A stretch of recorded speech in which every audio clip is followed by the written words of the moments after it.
नमस्कार, मैं हूं संजय शर्मा। आप देख रहे हैं 4 PM न्यूज नेटवर्क। यूं तो ज्योतिषी राजीव नारायण शर्मा का प्रोग्राम संडे को आता है, लेकिन एग्जिट पोल के लेकर उन्होंने कुछ भविष्यवाणी करी। तो मुझको लगा कि ये शो आपको दिखाना चाहिए कि राजीव नारायण शर्मा का एग्जिट पोल क्या कहलाता है। उनका एग्जिट पोल इन एग्जिट पोल के बारे में क्या एग्जिट बताता है। बहुत स्पेशल शो है राजीव जी का। अमित शाह को लेके एक बहुत बड़ा खुलासा, हालांकि मैं चाहता हूं कि ईश्वर करे ये बात उनकी गलत हो।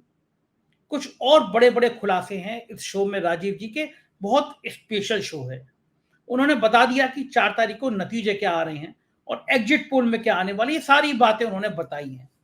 रिक्वेस्ट है आपसे, चैनल को ज्वाइन कीजिएगा, सब्सक्राइब करिएगा। चलते हैं राजीव जी के पास। 4 PM न्यूज नेटवर्क में स्वागत है राजीव जी। गजब हैं आप। आज अमेरिका से मेरे एक मित्र का फ़ोन आया।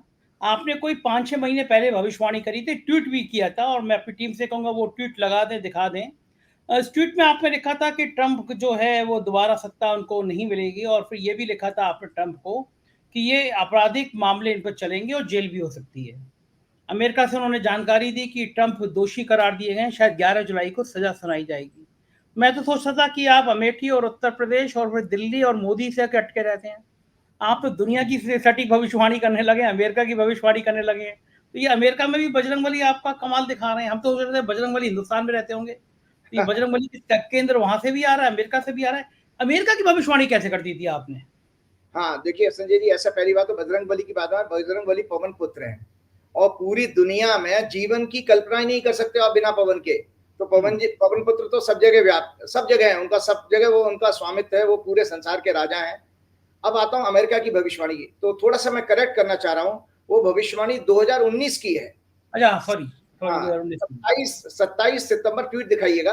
27 सितंबर 2019 को शाम को 7:35 पे मैंने भविष्यवाणी की थी डोनाल्ड ट्रंप की कि ये किसी तरह के कानूनी झगड़े में फंसेंगे और सेक्स स्कैंडल भी होगा और साथ में ये दूसरा इनको टर्न नहीं मिलेगा। तो पहली भविष्यवाणी तो सिद्ध हो गई कि 2020 के चुनाव में ट्रंप तो बाहर हो गए थे, जबकि हमारे मोदी जी तो अब की बार ट्रंप सरकार का वहां पर रैली भी करके आए थे, शो भी करके आए थे, सब फ्लॉप हो गया। तो अभी अभी जो आप जिस समाचार की बात कर रहे हैं बिल्कुल सच है कि आज के पेपर में ये आया है और ऑनलाइन भी समाचार है कि ट्रंप जो है कन्विक्ट हो गए हैं एक केस में, जिसकी की सजा जो है 11 जुलाई को सुनाई जाएगी। और उस पर हम अगला प्रोग्राम कर लेंगे, लेकिन 11 जुलाई का मैंने गोचर देख लिया, अमेरिका के लिए अच्छा गोचर नहीं है उस समय। तो एक अपने आप में देखो, अमेरिका इसलिए, हम तो भारत के चुनाव की बात कर रहे हैं, अमेरिका दुनिया का राजा है। अमेरिका के वजह से दुनिया में सारे देशों की अर्थव्यवस्थाएं ऊपर नीचे हो जाती हैं और अमेरिका सब जगह युद्ध करा रहा है, सब जगह हथियार बेच रहा है और दवाइयों की बड़ी बड़ी कंपनियां भी वहां पर हैं। तो इसलिए अमेरिका के राष्ट्रपति की भविष्यवाणी करना मतलब विश्व की सबसे बड़ी भविष्यवाणी हो जाती है। तो आज इसीलिए आपने अच्छा किया, ये मेरी भविष्यवाणी को याद दिलाया मुझे। तो जी, ये मेरा आज का जवाब था कि मैं कर चुका हूँ। ठीक बात है। अब हिंदुस्तान पे लौटते हैं। कल एग्जिट पोल आ रहे हैं। सबकी सांस रुकी हुई है कि एग्जिट पोल बीजेपी को 200 220 दिखाएंगे या 300 पार दिखाएंगे। तो एग्जिट पोल को लेके भी क्या भविष्यवाणी करी है आपने, क्या कैलकुलेशन की? क्योंकि आप, मैं दर्शकों को बता दूं कि राजीव जी जन्म जब होता है किसी घटना का, उससे वो जन्म की तारीख मानते हैं। तो एग्जिट पोल कल 6:30 बजे से दिखाए जाएंगे, आदेश है चुनाव आयोग का। तो राजीव जी ने माना कि 6:30 पर जो ग्रह नक्षत्र होंगे वो एग्जिट पोल का ग्रह नक्षत्र होंगे। तो राजीव जी बताइए जरा, एग्जिट पोल के भविष्य क्या कहता है? इनका सही रहेगा एग्जिट पोल का भविष्य या गड़बड़ा जाएगा इनका भविष्य? तो पहले तो दर्शक ये देख लें कि चुनाव आयोग की जो लिमिटेशन है वो 6:30 बजे के बाद ही ये एग्जिट पोल कर सकते हैं। तो कल 1 जून को 6:30 बजे की ये कुंडली है, वृश्चिक लगन की कुंडली है और इस कुंडली के अंदर इसका स्वामी मंगल जो है 6वें घर में गया और 7वें घर में बुध, बृहस्पति, शुक्र और सूर्य हैं। 5वें घर में चंद्रमा पीड़ित है राहु केतु के साथ में, और शनि इसका चौथे घर में, जिसकी दृष्टि से मंगल पीड़ित हो रहा है 6वें घर का। मतलब इस कुंडली में क्या आता है कि लग्नेश और लगन का स्वामी मंगल है, दोनों शनि के प्रभाव में आ रहे हैं, इसका एक मायने है। दूसरा बात है कि चंद्रमा चूंकि 5वां घर होता है वैदिक ज्योतिष में, जो कुंडली मैंने दिखाई है ये इमोशंस का होता है, हमारे इमोशंस का। तो इस कुंडली में चंद्रमा उस दिन पीड़ित हो गया और मैंने आपके सारे प्रोग्राम में बताया चंद्रमा पब्लिक का परसेप्शन होता है। तो पहले दर्शक इस चीज को नोट कर लें कि जो एग्जिट पोल एजेंसियां हैं वो किसी भय के कारण आंकड़े देंगी। आप सुन लीजिए, वो आंकड़े सच नहीं होंगे, किसी डर के कारण। डर इसलिए मैंने बताया था कि चंद्रमा राहु केतु के बीच में जा रहा है, और आपको पता ही है कि हमारे नेताजी जो है वो ध्यान लगा रहे हैं कन्याकुमारी में, लेकिन उनका ध्यान इधर ही होगा। तो पहली बात मैं बता देता हूं, एक और दर्शकों को जानकारी बता देता हूं, दुनिया में ये सबसे बड़ा फ्रॉड है एग्जिट पोल ओपिनियन पोल के नाम से। क्यों? क्योंकि आपके भारत के जितने भी सेफोलॉजिस्ट हैं या एग्जिट पोल एजेंसियां हैं, 2016 में जब अमेरिकन राष्ट्रपति का चुनाव होता है हिलेरी क्लिंटन और डोनाल्ड ट्रंप के बीच में, उस समय, और 2020 में फिर से जब ट्रंप और बाइडेन का हुआ, दोनों बार आपके भारतवर्ष के भी एग्जिट पोल सारे फ्लॉप हो गए थे और दुनिया के सारे एग्जिट पोल और सेफोलॉजिस्ट फ्लॉप हुए थे। किसी ने 2016 में प्रेडिक्ट नहीं किया था, ऑन रिकॉर्ड है कि हिलेरी क्लिंटन चुनाव जीतेंगी। तो अमेरिका जैसा एक एडवांस कंट्री जो आपसे टेक्नोलॉजी में बहुत आगे है, वो जब एग्जिट पोल में फ्लॉप हो सकता है तो आपके हमारे क्या है। और मैंने पिछले प्रोग्राम में बताया कि वो यशवंत देशमुख जी नानाजी देशमुख के ग्रैंडसन हैं, और प्रदीप गुप्ता जी की भी आरएसएस की बैकग्राउंड है। और ये एक चाणक्य करके हुआ करता था कोई एग्जिट पोल एजेंसी, जब 67 सीटें आई थी उस दौरान उसने आप पार्टी की ह्यूमिलेशन बताई थी, और जब उसका 67 सीटें पहली बार आम आदमी पार्टी की आई थी, उसको अपना दफ्तर बंद करना पड़ गया था दिल्ली में। तो ये एग्जिट पोल एजेंसी कुछ नहीं है, अमित शाह कनपटी पे पिस्तौल लगा करके और बीजेपी के दफ्तर में जो है इनसे आंकड़े लिखवा लेते हैं। तो ये फर्जीवाड़ा है। इसके पीछे एक कॉन्स्पिरेसी ये होती है कि जो चुनाव में मार्जिन वाली विक्ट्री होती हैं उसमें लोकल ब्यूरोक्रेसी को दबाव में बनाना। अब कल शाम को जब इनका आ जाएगी, इनकी दुकान खोल लेंगे ये, और इसमें सारे के सारे शामिल हैं, चैनल के मालिक भी जो उद्योगपति चला रहे हैं, चैनल मालिक, गोदी मीडिया पूरा शामिल है। तो ये जो गोदी मीडिया और एग्जिट पोल एजेंसियां, ये बीजेपी के दफ्तर से या प्रधानमंत्री कार्यालय से जो पर्चा आएगा ना भर के आंकड़ों का, वो उसको कल पेस्ट कर देंगे। इनके इनके इनके किसी में इनकी 7 पुस्तों में ताकत नहीं है कि अपना ओपिनियन 7 मोदी जी अभी 7 पीढ़ी की बात कर रहे थे, मैं भी बता रहा हूं, इन एग्जिट पोल एजेंसियों की 7 पीढ़ियों में ताकत नहीं है कि अपना एक्चुअल एग्जिट पोल दिखा देंगे। क्योंकि आप देख रहे हैं जनता में, मेरे भी बहुत सारे लोगों से बातचीत हुई है, ब्यूरोक्रेट से बात हुई है, उन्होंने बताया कि आचार्य जी इस चुनाव का एक विचित्रता ये है, ये किसी पॉलिटिकल पार्टी ने चुनाव नहीं लड़ा है, ये चुनाव जनता वर्सेस भाजपा हुआ है। इसमें कोई पॉलिटिकल पार्टी का नहीं, पॉलिटिकल पार्टी मेहनत करेगी कि उनका स्टेक लगा हुआ है, लेकिन ये चुनाव जनता ने। अब जनता में आप देखिए, दलित, आदिवासी, मुस्लिम, सिख, जो लोगों ने बताया सेफोलॉजिस्ट हैं, और जो है जाट, इन्होंने भाजपा को वोट नहीं दिया है। मैं दोबारा रिपीट कर रहा हूं, दलित, आदिवासी, मुस्लिम, जाट और सिखों ने आपको वोट नहीं दिया है। तो ये एग्जिट पोल एजेंसी वाले, और आपको एक और जानकारी होगी कि वोटिंग परसेंट ऑन एवरेज 62% 63% आई है पूरे देश की। उसमें आप देखिए कि इन लोगों के जो जिन वर्गों का मैंने नाम आपको बनाया, मैं एग्जिट पोल को एक्सपोज कर रहा हूं इसलिए बता रहा हूं, और फिर आंकड़ों वाले बताऊंगा कि जो एग्जिट पोल में ये लोग जो है, जो वोटिंग हुई है, वो मिडिल क्लास के जो भाजपा का वोटर वो 45% से 50% के बीच में आई है। जो 62-63% भी बढ़ी है, किसके कारण बढ़ी है? जो एक वर्ग जो हमारा 75-80% वोटिंग कर रहा है, वो जो मैंने आपको नाम गिनाए थे उनका।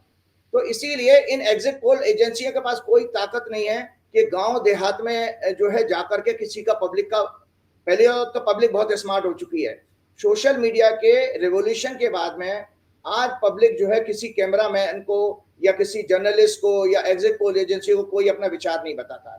तो ये टोटल फर्जीवाड़ा है। केवल लोकल ब्यूरोक्रेसी को, जो डीएम, एसपी, लेखपाल और जो एसडीएम, इन लोगों को प्रभावित करने के लिए, सो दैट के मैनिपुलेशन लास्ट इनका हथियार जो है, ये तो टोटली बैन होने चाहिए। ये वास्तव में आपको क्या है, 2-3 दिन में ये पैसे कमाएंगे, टीवी चैनल वाले एड के जरिए पैसे कमाएंगे, टीआरपी के जरिए पैसे कमाएगा, और कुछ नहीं। वो आपने 5 राज्यों को चुनाव में पीछे देख भी लिया था, किसी एग्जिट पोल का एकदम एक्यूरेट कोई प्रेडिक्शन नहीं आया। सट्टा बाजार, शेयर मार्केट बढ़ जाएगा। हाँ, वो सब ये देखे, ये सब चीजें भोली भाली पब्लिक को 2-3-4 दिन के लिए पैसे से वो कर रहे हैं। आप देखिए, लगातार शेयर बाजार गिर रहा है। इस महीने में 28,000 करोड़ का माल बेच दिया उन्होंने, एफआईज ने, और जबरदस्ती कनपटी पे पिस्तौल लगा के म्यूचुअल फंड को, बैंकों से सरकार माल खरीदवा रही है सो दैट कि बाजार गिरा हुआ न दिखाई दे जाए। आज के अखबार का आंकड़ा बता रहा हूं, 58,000 करोड़ आपके देशी निवेशकों ने, मतलब म्यूचुअल फंड ने और बैंकों ने पैसा लगाया है। मतलब कहां 27,000 करोड़ वो बेच गए हैं और 58,000 करोड़ से आप उसको सपोर्ट दे रहे हो। तो ये सब फर्जीवाड़ा है। इसलिए जब 4 जून को रिजल्ट आएंगे उस दिन भयंकर चौंकाने वाले होंगे।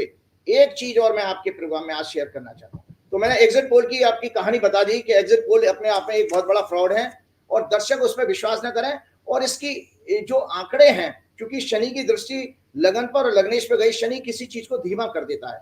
तो वो जो बढ़ा चढ़ा के आंकड़े देंगे, मैं आपको बहुत अच्छी बात बता रहा हूँ, शनि का जहां भी प्रभाव आएगा उस चीज को कम कर देगा वो, है ना, उसकी इंटेंसिटी।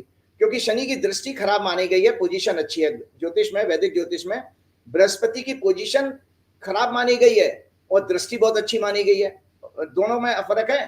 तो शनि की दृष्टि का जाने का मतलब लग्न और लग्नेश का पीड़ित होने का मतलब है। ये एग्जिट पोल बेसिकली जो एग्जिट जो फिगर दिखाएंगे वो फिगर उससे नीचे होगी। और चंद्रमा चूंकि पीड़ित है तो ये बेसिकली पब्लिक का मूड जानने में फ्लॉप होंगे, क्योंकि पब्लिक का मूड चंद्रमा होता है, ओपिनियन परसेप्शन उसी से देखते हैं। तो ये मेरी एग्जिट पोल के बारे में आपकी जो है, अगर मान लीजिए एग्जिट पोल ही दिखा दें कि बीजेपी को 200-210 आ रही है सीटें, तो फिर आप क्या कहेंगे? उससे भी नीचे चली जाएगी बीजेपी। अगर 210 दिखाएं तो उससे, यानी जो दिखाएंगे उससे नीचे आएगी, उससे नीचे आएगी। मतलब वो आपने ये कैसे कह दिया कि बीजेपी आएगी? हो सकता है इंडिया गठबंधन भी उससे नीचे दिखाई दे, बीजेपी भी क्यों लागू होगा? अभी आता हूं ना, अपने बात को समर्थन देने के लिए दो एक और कुंडलीगण, एक चीज और दिखा रहा हूं आपके लिए, खतरनाक जो है कल एक और ट्रांजिट हो रहा है मंगल का। ये मंगल का ट्रांजिट है भैया कल। एक सेकंड, इस मंगल का कुछ अमित शाह जी से, मोदी से ताल्लुक तो नहीं है? कुछ ऐसी बात बोल दो फिर आप। उनसे भी है ये। फिर आप कोई बवाल बात बोल दोगे। ये 3:37 पर कल जब आपकी वोटिंग भी पूरी नहीं हो पाई होगी, तब मंगल जो है कल राशि बदल रहा है, मेष राशि में जा रहा है, शनि से पीड़ित होगा। मेष राशि में जा रहा है, शनि से पीड़ित होगा, भयंकर बवाल आ रहा है, जो मैंने पिछले प्रोग्राम में भी आपके बता दिया था। क्योंकि ये मंगल भारत की कुंडली में, जो आप दर्शकों को दिखाइएगा, भारत की कुंडली में 6वें घर पर इलेक्शन के हाउस को, इलेक्शन के परिणामों को देख रहा है। और सुनिए, ये मंगल की चौथी दृष्टि मीडिया के घर पे भी आई, मीडिया वालों की भी पिटाई होने का योग बन रहा है इस समय। अरे यहाँ पंडित कैसी बातें करते हैं आप, क्यों पत्रकारों के पीछे पड़ गए? आप अमित शाह मोदी तक रहो, सही है, लेकिन ये पत्रकारों की पिटाई कहां से ले आए आप? वही तीसरा घर भी इसी मंगल से पीड़ित हो रहा है। ज्योतिष का फंडामेंटल सिद्धांत है कि अगर पाप ग्रह दूसरे पाप ग्रह से पीड़ित हो जाता है तो वो बहुत ज्यादा खतरनाक, डिवास्टेटिंग हो जाता है, मतलब अति क्रूर हो जाता है। उसकी मंगल की चौथी दृष्टि तीसरे घर पे, तीसरे घर से किसी भी के लिए कम्युनिकेशन और मीडिया देखा जाता है। और मतलब गोदी मीडिया वालों के चप्पलें पड़ेंगी। बिल्कुल चप्पलें पड़े या कुछ उनको दौड़ाया जाए। भाई चप्पलें पड़ने की बात नहीं है, वो तो एक मुहावरा हो गया, लेकिन वो दौड़ाया जाएगा, क्योंकि वो अभी भी चुनाव के टाइम में भी देखिए रिपोर्टिंग नहीं कर पाए हैं। आप लोगों को पता है, गांव-गांव से खदेड़े गए हैं, उनकी रिपोर्टिंग एसी कमरों में बैठ करके हुई है, आप सभी जानते हैं इस चीज को। तो मैं इसमें बताना चाह रहा हूं कि ये तुला लगन बना उस समय, जिस समय ये मंगल राशि बदल रहा है, तो हमने एक लगन बना लिया। जैसे हम अमूमन आपको बताते हैं कि जिस समय कोई ग्रह, इसको कहते हैं दशा प्रवेश, कि ग्रह प्रवेश है, कि मतलब एक ग्रह ने राशि बदली तो उस समय क्या कुंडली बनी। तो इसके 6वें घर में चंद्रमा राहु, 5वें घर में शनि, 7वें घर में मंगल और 8वें घर में सूर्य, शुक्र, बृहस्पति और बुध होंगे। इस कुंडली में ग्रह प्रवेश, जो मंगल के राशि परिवर्तन की जो कुंडली बन रही है, उसमें 10वें घर का स्वामी चंद्रमा, 10वां घर कहीं भी आप आ जाए, नोट कर लीजिए, रट लीजिए, वो सत्ता का होता है। और सत्ता के घर का स्वामी चंद्रमा 6वें घर में पीड़ित है।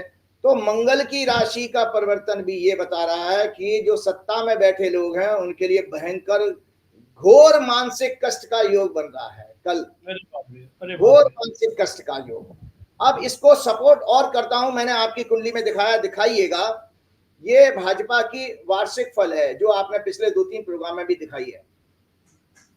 ये भाजपा का जो वार्षिक फल है, मतलब जो एनुअल हॉरोस्कोप, भाजपा की स्थापना दर्शकों को पता ही है कि 6 अप्रैल 1980 को हुई थी।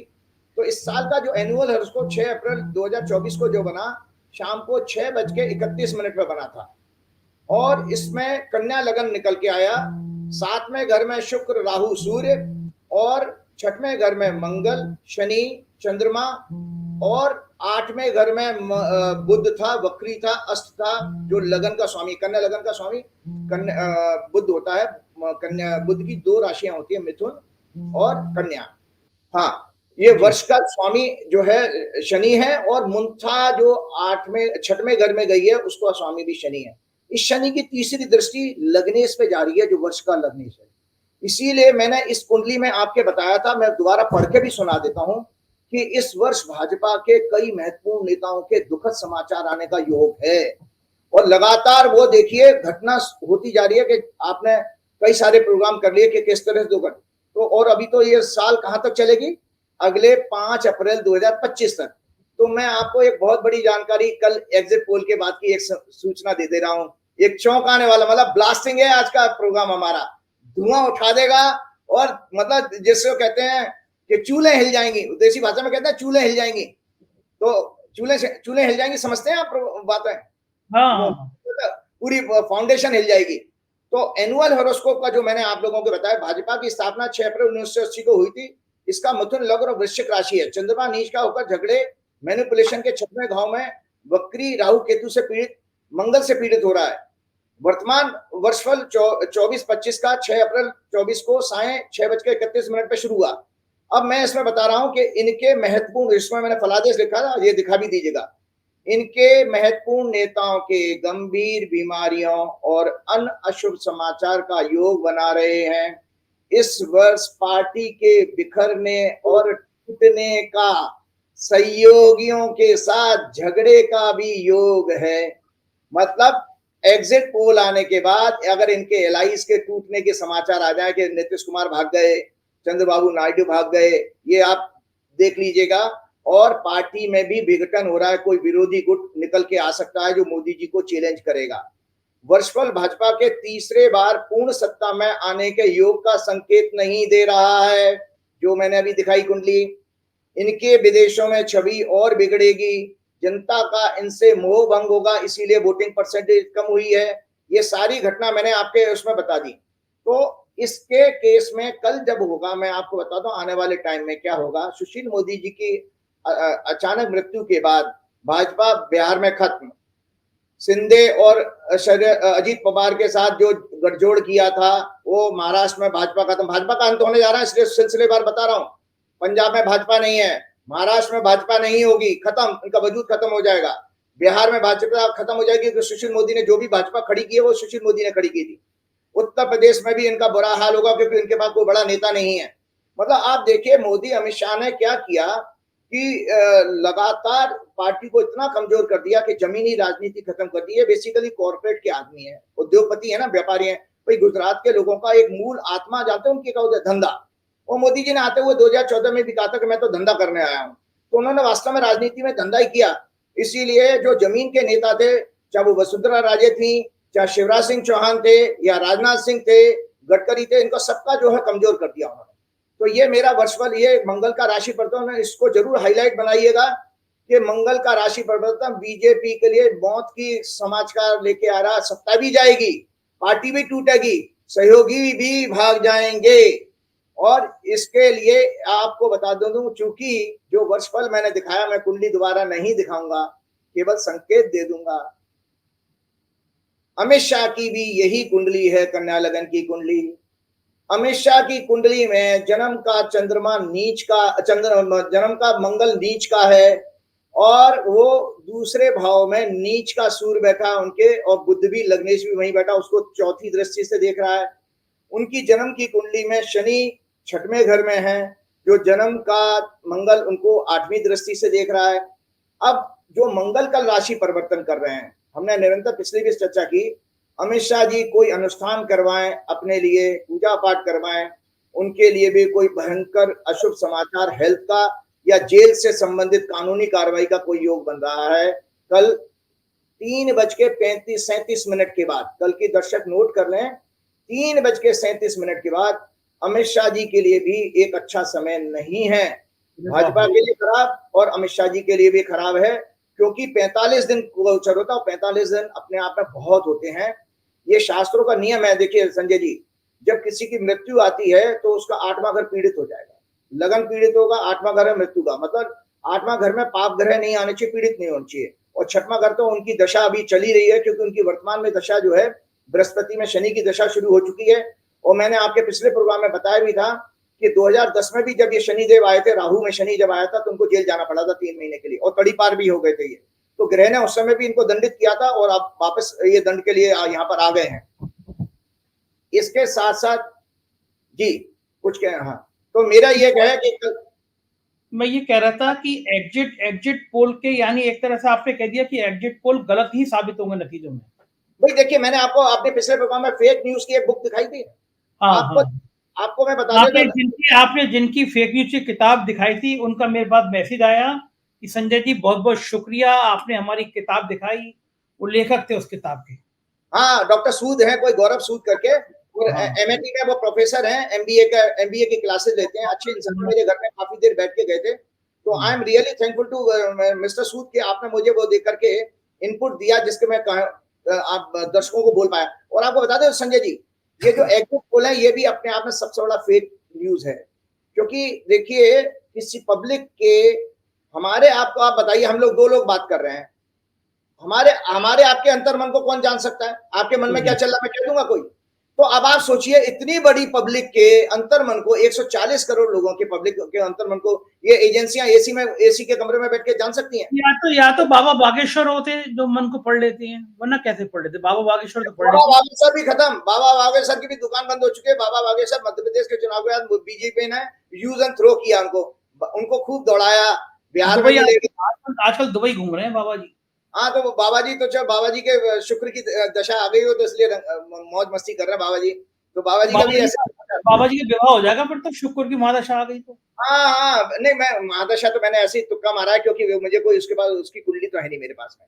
लेकिन मैं आपको बता रहा हूँ कि बाबा बागेश्वर को खूब इस्तेमाल किया था, मैं बाबा का इस्तेमाल करना भाजपा और आरएसएस को एक जानकारी को बता देता हूँ, दर्शक चौंकेंगे। मैंने हमेशा आपके प्रोग्राम में कहा कि भाई मेरे किसी पार्टी में कोई संबंध नहीं है, जो भी थोड़ी बहुत जान पहचान रही वो भाजपा में ही रही है, संघ में रही है।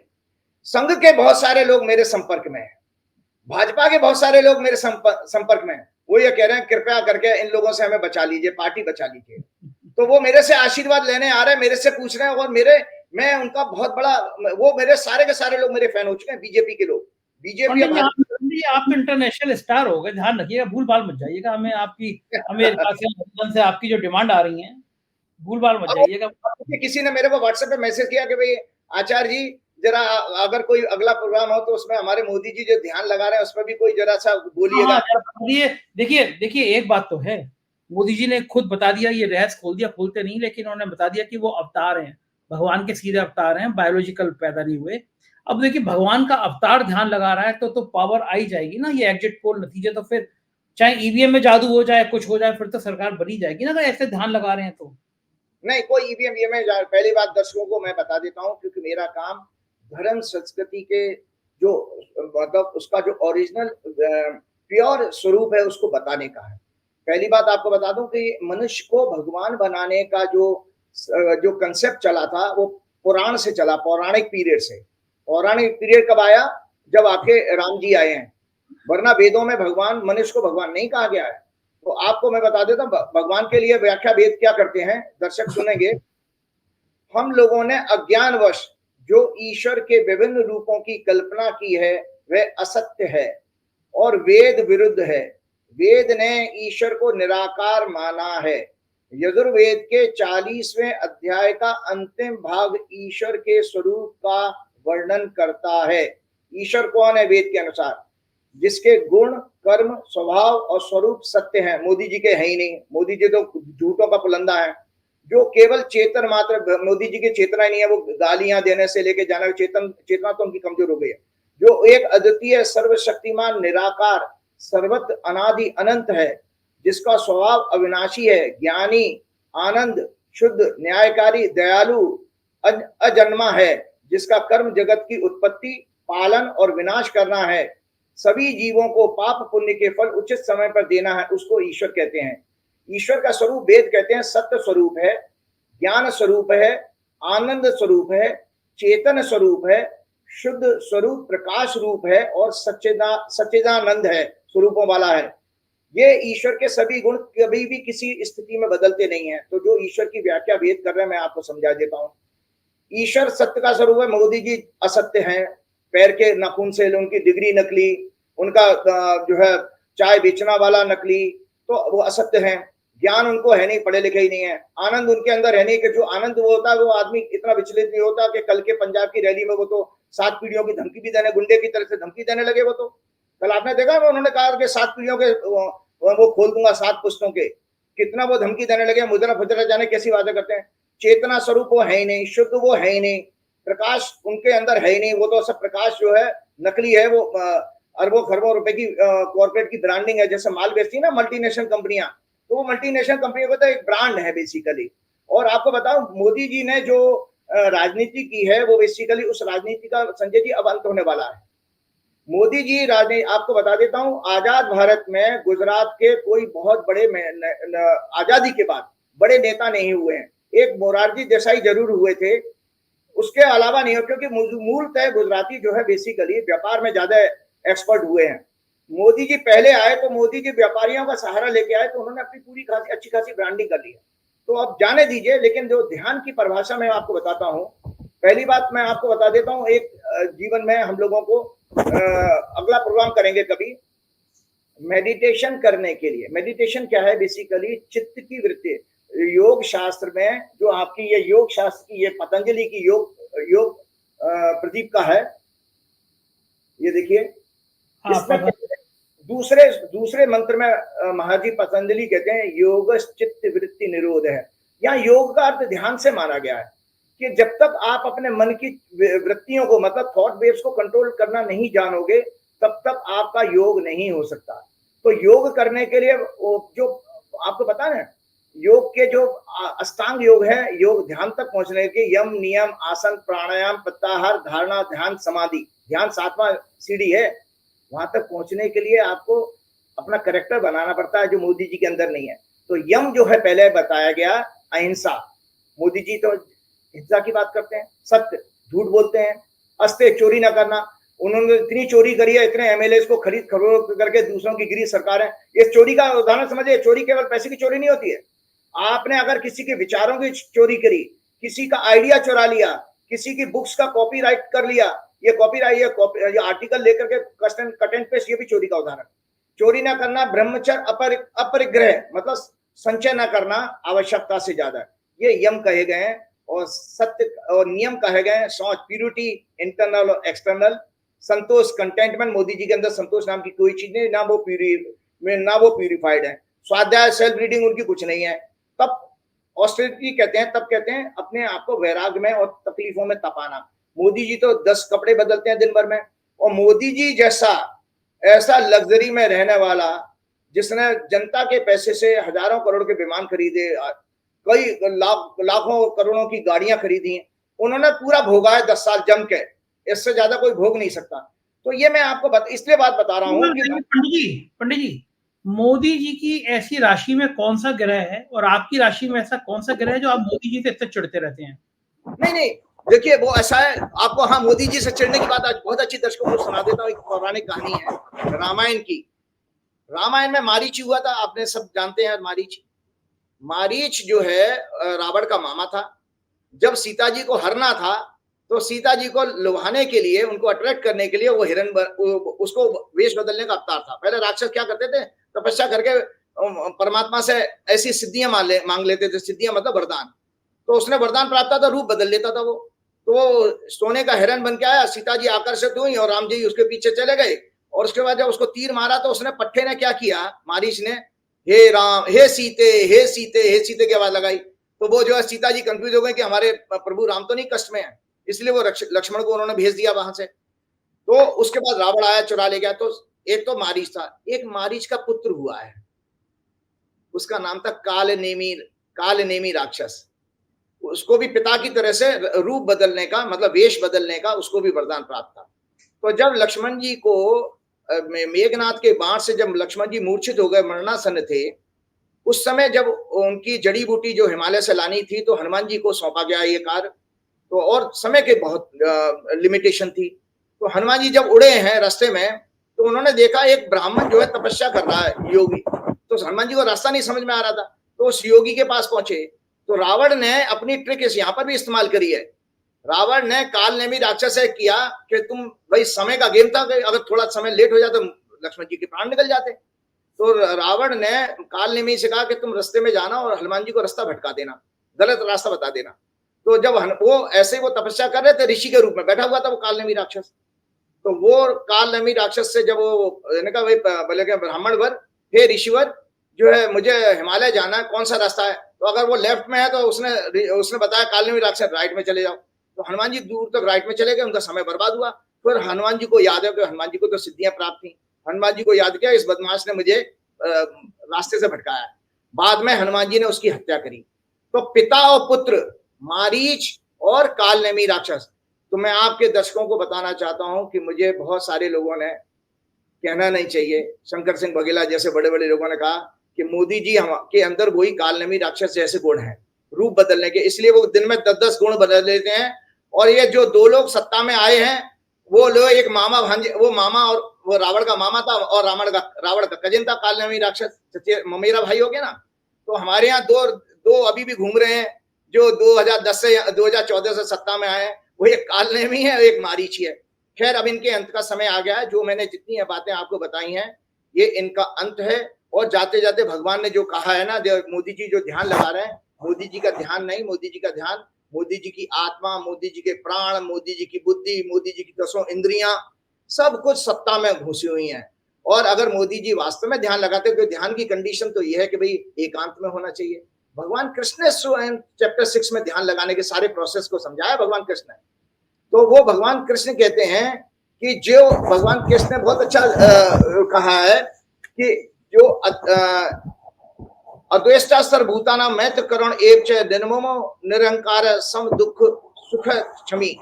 भगवान कहते हैं कि चैप्टर 12 में कि जो प्राणियों में भेदभाव नहीं करता हो, जो दया और करुणा वाला हो, मोदी जी अंदर नहीं है ऐसा, और जो निर्मम और निर्मोही और अहंकारी ना हो, और जो सुख दुख में समान रहता हो, ऐसा मेरा भक्त मुझे प्रिय है।